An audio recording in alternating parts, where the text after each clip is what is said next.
Assalamualaikum warahmatullahi wabarakatuh. Saya Farsa Lutfianti, NIM 212040083 dari Tetris Matematika kelas C. Di sini saya akan menjelaskan tentang tata cara haji atau tentang manasik haji ya. Jadi, yang pertama ada pengertian ibadah haji. Haji merupakan kegiatan berkunjung ke Baitullah atau Ka'bah untuk melakukan amalan-amalan ibadah. Ibadah haji adalah wajib bagi umat Islam yang telah memenuhi syarat. Ibadah haji diwajibkan hanya sekali seumur hidup. Namun hukum haji yang kedua dan seterusnya itu adalah sunnah.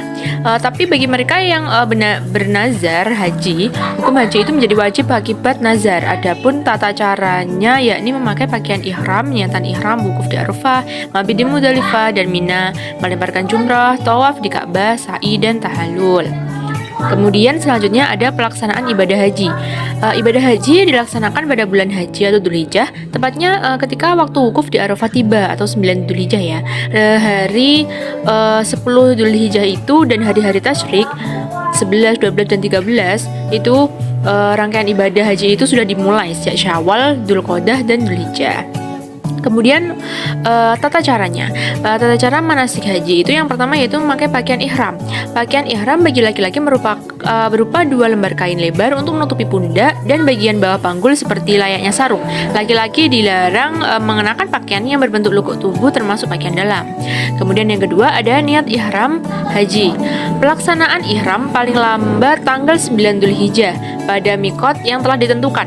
Hal yang dianjurkan yang termasuk sunnah haji sebelum berihram adalah mandi, berwudu, memakai pakaian ihram, dan memakai wangi-wangian terlebih dahulu. Kemudian berniat dalam hati. Niat tersebut diniatkan ketika memulai ihram. Bacaan niat ihram adalah nawaitul hajja wal umrata wa ahramtu biha lillahi ta'ala. Artinya aku niat melaksanakan haji sekaligus umrah dan berihram karena Allah Subhanahu wa taala. Kemudian yang selanjutnya, yang ketiga adalah membaca talbiyah. Orang yang telah ihram disunahkan selalu memperbarui dan mengulang-ulang talbiyah dalam setiap langkah selama perjalanan ke Baitul Haram.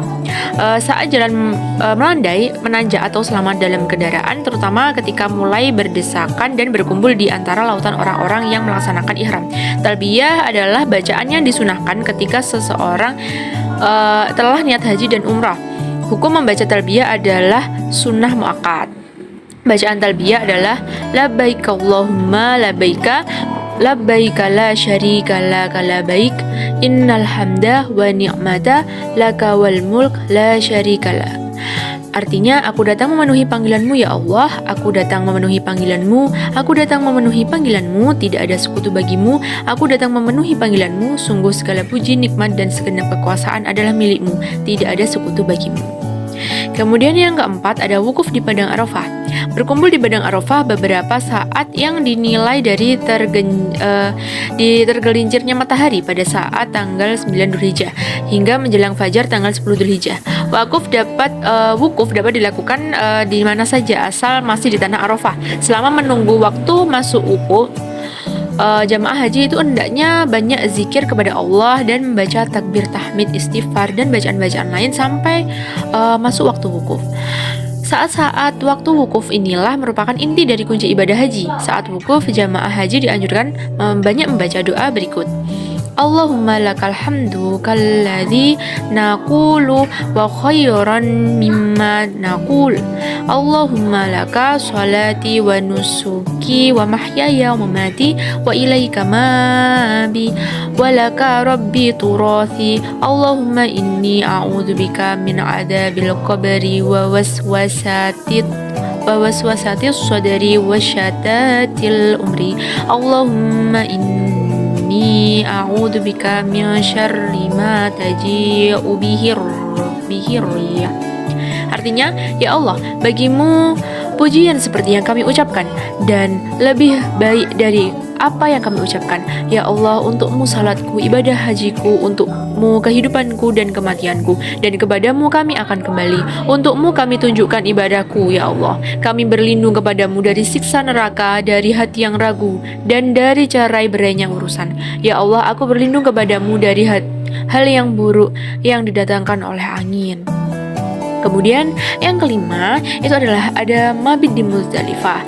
Mabit di Muzdalifah berarti bermalam atau berhenti sejenak di Muzdalifah setelah melaksanakan wukuf di padang Arafah.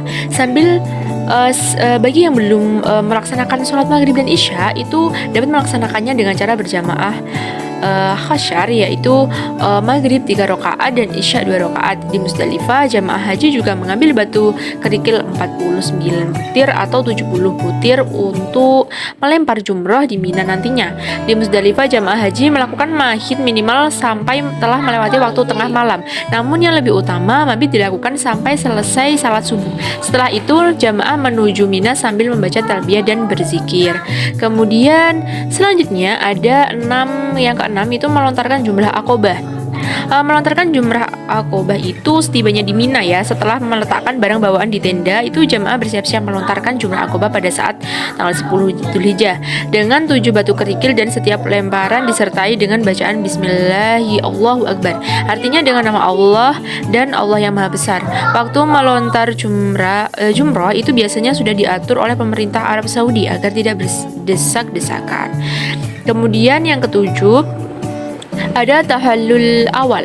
Itu setelah melontar jumrah akobah kemudian dilanjutkan dengan tahallul awal dengan cara mencukur atau menggunting rambut sekurang-kurangnya 3 helai. Dengan dilakukannya tahallul awal ini berarti kita boleh memakai pakaian biasa dan melakukan semua perbuatan yang dilarang selama ihram, kecuali bersetubuh atau jima. Kemudian bacaan doa tahallul itu adalah Allahumma ja'al li kulli sya'ri nuran yaumal qiyamah. Artinya, ya Allah, jadikanlah cahaya untuk setiap helai rambut yang aku potong ini pada hari kiamat nanti. Kemudian yang ke-8 adalah tawaf ibadah.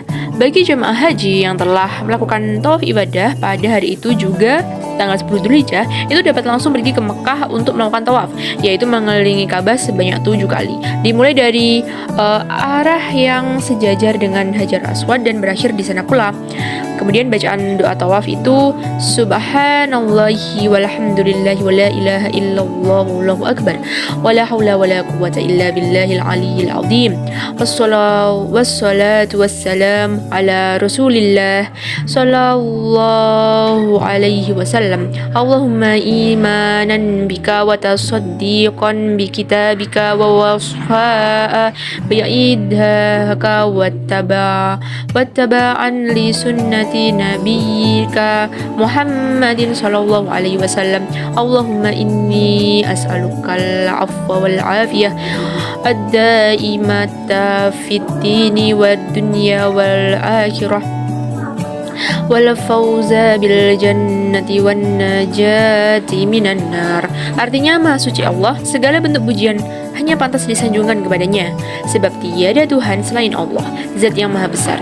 Tidak ada daya dan kekuatan kecuali berasal dari sisinya, dan Maha Mulia lagi Maha Agung. Sholawat serta salam semoga senantiasa tertuju kepada Rasulullah, sebagaimana Allah selalu mencurahkan sholawat serta salam kepada beliau. Ya Allah, aku melakukan tawaf ini hanya karena beriman kepadamu, membenarkan kitabmu, dan memenuhi janjiku padamu, serta mengikuti sunnah nabimu Muhammad SAW. Ya Allah, sesungguhnya aku memohon ampunan kepadamu, kesehatan dan perlindungan yang kekal dalam menjalankan aturan agama, baik urusan dunia maupun akhiratku, juga untuk memperoleh kenikmatan surga dan terhindar dari azab neraka. Kemudian yang 9 ada sa'i. Setelah melakukan tawaf ibadah, dilanjutkan melakukan sa'i, yaitu berjalan dari Bukit Safa ke Marwah dan kembali lagi ke Bukit Safa sebanyak 7 kali. Sebelum memulai sa'i, kita dihadapkan badan ke arah Ka'bah. Sebelum mulai sa'i dianjurkan mengucapkan doa berikut. Bismillahirrahmanirrahim. Bada'a bima bada'a Allahu bihi wa rasulih. Artinya, dengan nama Allah yang Maha Pengasih dan Penyayang, aku mulai dengan apa yang telah dimulai oleh Allah dan Rasulnya. Kemudian ketika mengerjakan sa'i dianjurkan membaca doa berikut ini sambil lari-lari kecil antara Bukit Safa ke Marwah.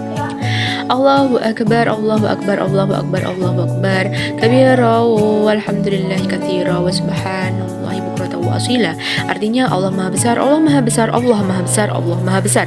Maka besar Allah, segala puji baginya, Maha Suci Allah, baik saat pagi maupun petang.